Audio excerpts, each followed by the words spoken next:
Tercero, ¿cómo están? Bueno, les voy a explicar el tema número 3 de la materia que se titula conductismo y qué tiene que ver puntualmente con la comunicación. En primer lugar, contarles que cuando hablamos de conductismo tenemos que situarnos un poco en 1910, 1920, porque surgió con mucha fuerza una corriente de la psicología que quería imitar la certeza y la eficacia de las ciencias exactas, como la matemática, como la física, como la química, pero esta vez aplicada al estudio de los seres humanos y, como dice su título, de su comportamiento. ¿Sí? Ellos consideraban, estos pensadores de la psicología, eh, que solamente esta ciencia debía centrarse en el análisis de justamente las conductas, de las actitudes, ¿sí? De las personas que ellos investigaban. Y se corría absolutamente, imagínense, de conceptos como inconsciente, yo, super yo, y esas cuestiones que vienen más de otra corriente psicológica, más freudiana, que trabaja con conceptos abstractos, ¿sí? Que ¿dónde está el inconsciente? ¿Cómo se puede ver? ¿Cómo se manifiesta? Son conceptos abstractos, teóricos. eh, y por otro lado, bueno, esta corriente conductista consideraba que solamente había que analizar lo que se podía ver del individuo, ¿sí? Entonces, más o menos en 1913, 1920, estamos en esta época, aparece esta corriente conductista que considera a los seres humanos como animales biológicos. ¿Qué quiere decir esto? Que en nuestra esencia, eh, quizá corriéndonos, ¿no? de todo nuestro bagaje social, cultural, somos animales que reaccionamos ante determinados estímulos. Por ejemplo, en el texto yo planteo, bueno, hace calor, hace frío, ese es un estímulo en el ambiente y nosotros reaccionamos en torno a ello. Si hace frío, nos ponemos una campera, si hace calor, nos sacamos esa campera si la tenemos o ponemos un ventilador. Eh, a eso se refiere, a una condición más básica en algún punto del ser humano. ¿Qué tiene que ver esto con la comunicación? Bueno, la idea de que el conductismo va a ser tomado como modelo a seguir, ¿sí? Como corriente teórica para los primeros estudios de comunicación. Antes que nada, ustedes tienen que pensar de que cuando hablamos de conductismo no es algo que forma parte del pasado, por más que yo me sitúo en 1920 como les estoy contando, sino que durante toda nuestra vida, incluso nuestra escolaridad, estamos basados o estamos atravesados por algunos elementos que se consideran conductistas. ¿De qué trata esto? Muchas veces cuando hablamos de estímulo, la corriente conductista pensaba de que ante determinados estímulos correctos para ellos, se podía moldear o perfeccionar en algún punto el comportamiento de los individuos. Esos estímulos podían ser positivos o negativos. ¿Cuál era el objetivo un poco? Bueno, hay uno de los pensadores conductistas que se llama Pavlov, que él empezó a investigar a los perros. Entonces, él ante cada vez que le daba de comer, les hacía sonar una campanilla. Entonces, para que empezaran los perros a registrar de que cada vez que comían, sonaba esa campanilla y en un momento entendieran que cuando sonaba la campanilla, directamente los perros sabían que era hora de comer y por lo tanto empezaban a salivar. Pero en un momento empezó a justamente hacer sonar esa campanilla y no había comida, pero los perros empezaron a salivar igual.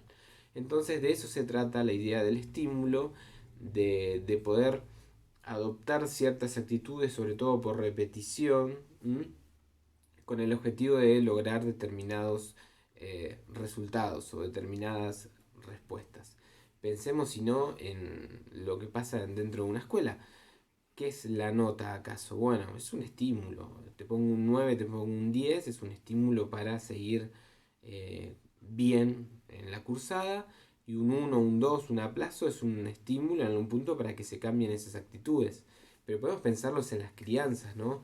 Constantemente hay estímulos positivos o negativos, ya sea te compro algo si aprobas tal materia o te saco celular, te saco internet si no haces las cosas que tenés que hacer. Bueno, todo eso es un estímulo que busca que el individuo adopte ciertas conductas, que puede ser estudiar más, seguir estudiando si lo está haciendo, o lo que se imagine. También forma parte de nuestras relaciones de amistad, nuestras relaciones de pareja.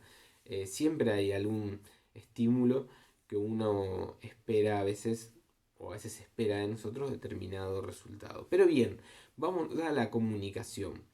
¿Por qué? Porque los primeros pensadores de la comunicación van a pensar que esa noción de estímulo-respuesta la podían aplicar bajo una noción nueva que sería mensaje-efecto.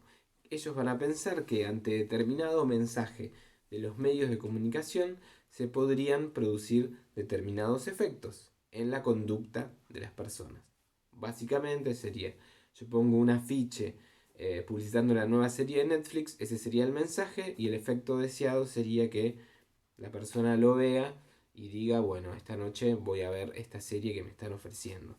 Piénsenlo con los candidatos políticos que cada 2 años nos proponen sí, que los votemos, piénsenlo en la constante publicidad, piensen, la verdad que todos los mensajes mediáticos en general intentan persuadirnos, intentan que nosotros modifiquemos o continuemos ¿sí? Cierto modo de pensar según los lineamientos que los propone el medio de comunicación. Entonces, estímulo-respuesta, esa noción se traslada a la hora de la comunicación a la idea de mensaje-efecto. ¿Sí?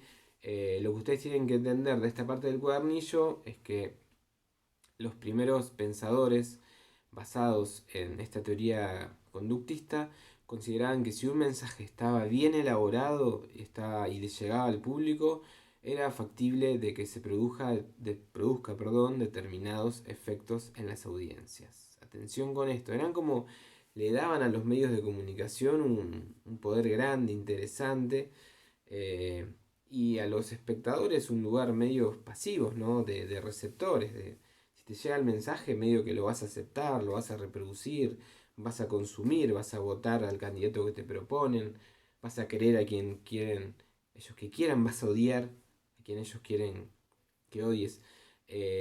Entonces era una corriente que nos dejaba a nosotros como espectadores en un lugar problemático, ¿no? Tómenlo como sea, como marionetas, como objetos, ¿sí? Que podía llegar a ser controlado en algún punto por los medios de comunicación y no había posibilidad de resistencia. Así que este es un poco el resumen del texto que obviamente tienen que leer, pero se trata de esto. Allí tienen algunas preguntitas para responder.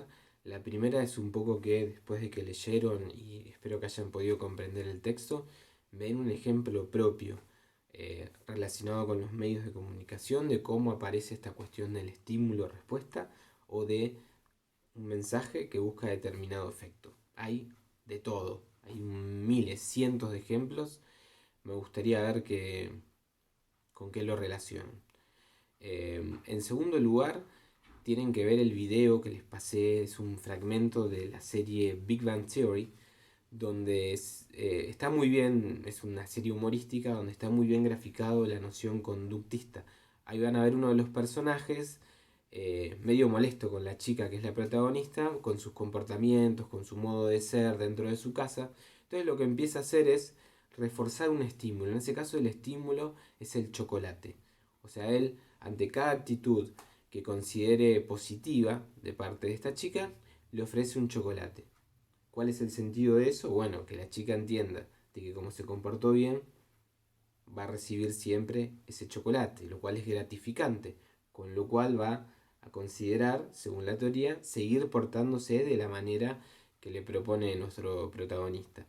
Así que bueno, es un sketch humorístico, les pido que lo miren, ya con estos términos incorporados de estímulo, de respuesta, ¿no? Y me digan un poco cuál es el estímulo que juega allí, un poco se los adelante, y cuál es el efecto que se desea en esa situación. Así que, nada, los acabamos de charlar, pero escríbanlo bien, detállenlo bien y cuéntenme qué les parece.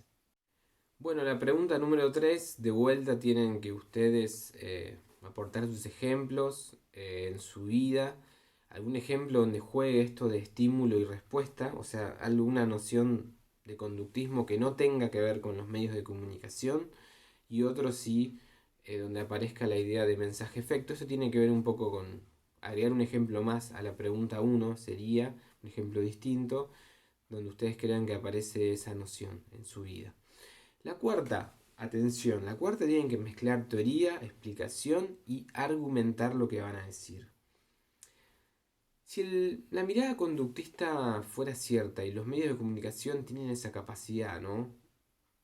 De a través de los mensajes inducir ciertas conductas. ¿Cuál creen ustedes que sería el objetivo de los medios? Pregunta. Para reflexionar, pensar desde lo político, lo cultural, lo social, con los consumos, la publicidad. La verdad que hay un montón de aristas para pensarla, pero ahí métanse con la teoría. A ver, che, ¿estoy de acuerdo? ¿No estoy de acuerdo? ¿La critico? ¿No? Pienso que es así. Quiero ver qué ponen. Y la pregunta número 5 tiene que ver con la escuela. La escuela es uno de los grandes lugares conductistas. ¿Por qué? Porque muchas veces se espera que gran cantidad de alumnos y alumnas que tienen distintos recorridos, distinta vida, distintos problemas, distintas experiencias, distintas familias, o sea, historias absolutamente distintas, lleguen al mismo resultado. Y muchas veces, y yo no me hago cargo, porque cuando yo les corrijo sus trabajos ven mis devoluciones, ven mis aportes, etc.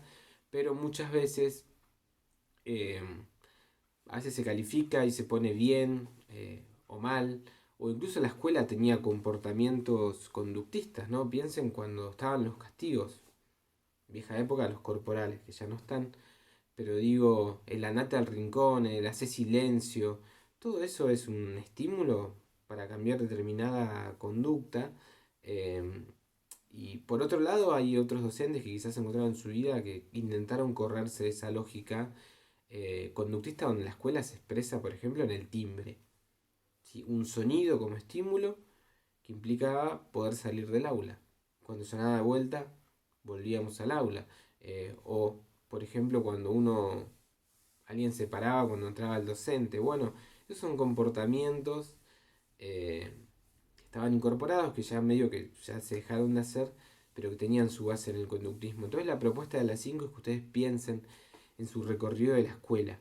En el fine sí, pero también en su etapa anterior, que quizás no pudieron terminar por distintos aspectos y que recomiendan en algún punto a ver, che, ¿qué se podría haber hecho en la escuela distinto por fuera de esta mirada conductista, donde todos deben llegar al mismo resultado, pase lo que pase? Así que los leo, es un trabajo más bien creativo, más bien subjetivo propio, y bueno, cualquier consulta ando por acá. Gracias.